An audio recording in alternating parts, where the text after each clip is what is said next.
குமாரா தேவகுமாரா என்ன நினைச்சிடுங்க. இரட்சகருமாக இயேசு கிறிஸ்துவின் விலையேறப்பட்ட நாமத்தினாலே உங்கள் யாவருக்கும் என்னுடைய அன்பின் ஸ்தோத்திரத்தை இந்த காலை நேரத்தில் தெரியப்படுத்துகிறேன். யாத்ராமனின் புஸ்தகம் 3ஆம் அதிகாரம் 13-14 வசனத்தில் இவ்வாறாக வாசிக்கிறோம். மோசே தேவனை நோக்கி, நான் இஸ்ரவேல் புத்திரரிடத்தில் போய் உங்கள் பிதாக்களுடைய தேவன் உங்களிடத்தில் என்னை அனுப்பினார் என்று அவர்களுக்கு சொல்லுகிறதான பொழுது அவருடைய நாமம் என்ன என்று அவர்கள் என்னிடத்தில் கேட்டால் நான் அவர்களுக்கு என்ன சொல்லுவேன் என்றார். அதற்கு தேவன், இருக்கிறவராகவே இருக்கிறேன் என்று மோசேயுடனே சொல்லி, இருக்கிறேன் என்பவர் என்னை உங்களிடத்துக்கு அனுப்பினார் என்று இஸ்ரவேல் புத்திரருடைய சொல்வாயாக என்றார் என்று சொல்லி நாம் பார்க்கிறோம். கிறிஸ்துவுக்குள் அன்பான தேவனுடைய பிள்ளைகளை, இஸ்ரவேல் ஜனங்கள் எகிப்தில் அடிமைகளாய் காணப்பட்ட நேரத்தில் பார்வோன் அவர்களை அதிகமாக வேலை வாங்கி அவர்களை கொடுமைப்படுத்தி அவர்களுடைய ஜீவனையே மிகவும் கசப்புக்குள்ளாக்கினான். இஸ்ரவேல் ஜனங்கள் கர்த்தரை நோக்கி முறையிட்டார்கள். அப்பொழுது கர்த்தர் அவர்களை விடுவிக்கும்படிக்கு சித்தம் கொண்டவராய் வனாந்தரத்திலே ஆடுகளை மேய்த்துக் கொண்டிருந்த மோசேயை அந்த பணிக்கு கர்த்தர் தெரிந்து கொண்டார். கர்த்தர் தன்னுடைய பணிகளை செய்வதற்கு உண்மையுள்ள பாத்திரங்களை அவர் இன்றும் தேடுகிறவராயிருக்கிறார். தேசங்களுக்காக, தேசத்தில் காணப்படுகிற ஜனங்களுக்காக, அழிந்து கொண்டிருக்கிற ஆத்துமாக்களுக்காக திறப்பிலே நிற்பதற்கு ஒரு மனிதனை அவர் தேடிக்கொண்டிருக்கிறார். அப்படிப்பட்ட பாத்திரங்களாக நாம் காணப்பட வேண்டும் என்று சொல்லி நாட்களை பரிசுத்த ஆவியானவர் வாஞ்சிக்கிறார். இங்கே மோசே தேவனை நோக்கி, நான் இஸ்ரவேல் புத்திரரிடத்தில் போய் உங்கள் பிதாக்களுடைய தேவன் உங்களிடத்தில் என்னை அனுப்பினார் என்று அவர்களுக்கு சொல்லுகிறதான பொழுது அவருடைய நாமம் என்ன என்று அவர்கள் என்னிடத்தில் கேட்டால் நான் அவர்களுக்கு என்ன சொல்லுவேன் என்று சொல்லி கேட்ட பொழுது, இருக்கிறவராகவே இருக்கிறேன் என்று சொல் என்று சொல்லி மோசேயுடனே கர்த்தர் பேசுகிறார். நான் நித்தியமாய் நிலைத்திருக்கிறவர் என்று, நான் மாறாதவர், நான் எதை செய்ய வேண்டும் என்று நினைக்கிறேனோ அதவே செய்வேன் என்று சொல்லி கர்த்தர் அவங்க வாக்கு கொடுக்கிறார்.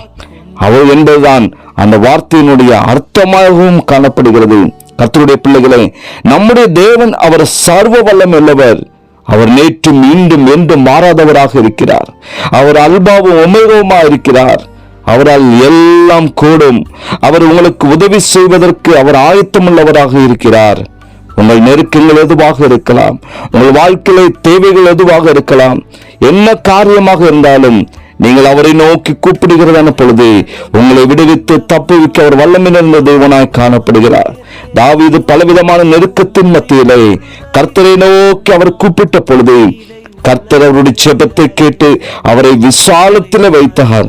நாட்களும் உங்கள் நெருக்கங்களை மாற்றி அவர் விசாலத்திலே, சந்தோஷத்தின் பாதையிலே, மனமகிழ்ச்சியின் பாதையில வழிநடத்துவதற்கு கர்த்தர் வல்லமையுள்ள தேவனாய் காணப்படுகிறார். மோசேயும் ஆரோனும் பார்வோனிடத்தில் கடந்து சென்று இஸ்ரவேலின் தேவனாகிய கர்த்தர் வனாந்தரத்தில் அவருக்கு பண்டிகை கொண்டாடும்படி ஜனங்களை போகவிட வேண்டும் என்று சொல்லி அங்கே பார்வோனிடத்தில் அவர்கள் கேட்கிறார்கள். கேட்ட பொழுது இங்கு பார்வோன் சொல்கிறார், நான் இஸ்ரவேலை போக விடுவதற்கு, கர்த்தரின் வார்த்தையை கேட்கிறதற்கு அவர் யார்? நான் கர்த்தரை அறியேன், நான் இஸ்ரவேலை போக விட மாட்டேன் என்று சொல்லி அவன் சொல்லுகிறார். அவர் யார் என்று சொல்லி பார்வோன் தன்னை யார் என்று வெளிப்படுத்துவதற்காகவே, கர்த்தர் யார் என்று சொல்லி பார்வோனுக்கு கர்த்தர் வெளிப்படுத்துவதற்காகவே கர்த்தர் 10 வாதைகளை அங்கே கட்டளையிட்டார். எகிப்தின் தலைச்சன்களை எல்லாம் அடித்து தன் வல்லமையை கர்த்தர் வெளிப்படுத்தினார்.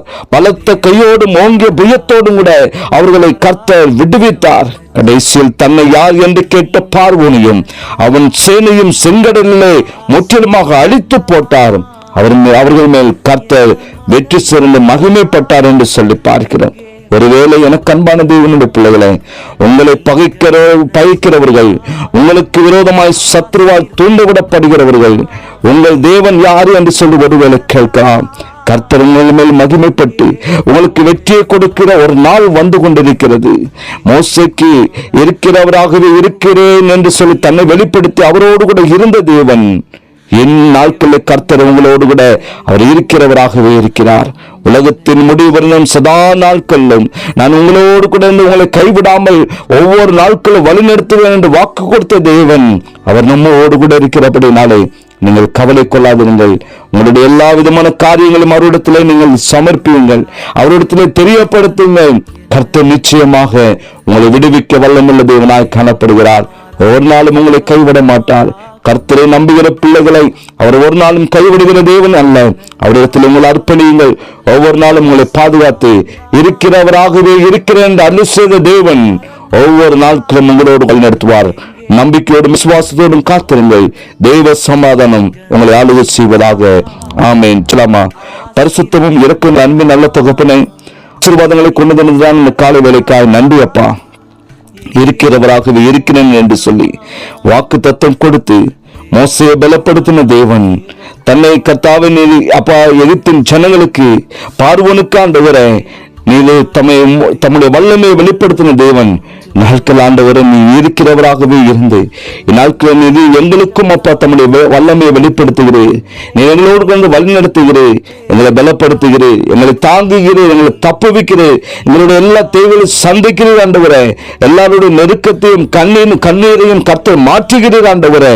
உமக்கு நன்றி செலுத்துகிறோம்.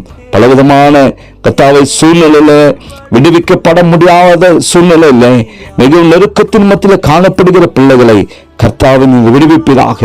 நீங்க அல்பாவும் ஆதியும் மந்தவுமா இருக்கிற தேவன் தம்முடைய பிள்ளைகளோடு கூட வந்து கர்த்தர் நீர் வழிநடத்துங்கப்பா. நீங்க பலப்படுத்துங்க ஆண்டவரே. நீர் விடுவிக்கும்படியா நாங்கள் செபிக்கிறோம். எல்லாருடைய தேவையிலும் கர்த்தர் சந்திக்கும்படியா செபிக்கிற ஆண்டவரே. தெய்வ சமாதானத்தில் நிரப்பீராக. இயேசுவின் நாமத்தில் செபிக்கிற நல்ல பிதாவே. ஆமேன், ஆமேன். நீங்க இல்லாம என் உலகம் விழிக்காதே. நீங்க இல்லாம என் உலகம் விழிக்காதே. தேவகுமாரா தேவகுமாரா என்ன நினைச்சிடுங்க. தேவகுமாரா தேவகுமாரா கொஞ்சம் நினைச்சிடுங்க.